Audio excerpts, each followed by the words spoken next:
नमस्कार मित्रों, मैं आशुतोष पांडे उर्फ आशु बाबा आप सबके समक्ष प्रस्तुत हूँ अपनी नई रचना लेकर। तो आइए कुछ नया, कुछ अद्भुत व्यंग्य साम्राज्य की तरफ चलते हैं। प्रस्तुत है कुछ परिभाषाएं, गौर फरमाइएगा। हिल जाए मंत्री का सिंहासन उसे मंत्र समझिए। हिल जाए मंत्री का सिंहासन उसे मंत्र समझिए। मिनट में 10 बार बिगड़ जाए उसे यंत्र समझिए।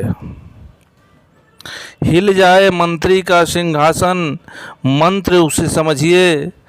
मिनट में 10 बार बिगड़ जाए उसे यंत्र समझिए। मिनिस्ट्री जिससे बदल जाए उसे षड्यंत्र समझिए। जहाँ जनता करती फांकें उसे जनतंत्र समझिए। अब अगली परिभाषा। रह जाए उम्र भर कुंवारा उसे विद्वान समझिए।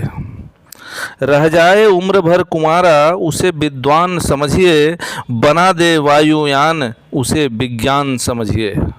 बना दे वायुयान उसे विज्ञान समझिए। जो काम हो जाए मरने के बाद उसे अर्जेंट समझिए।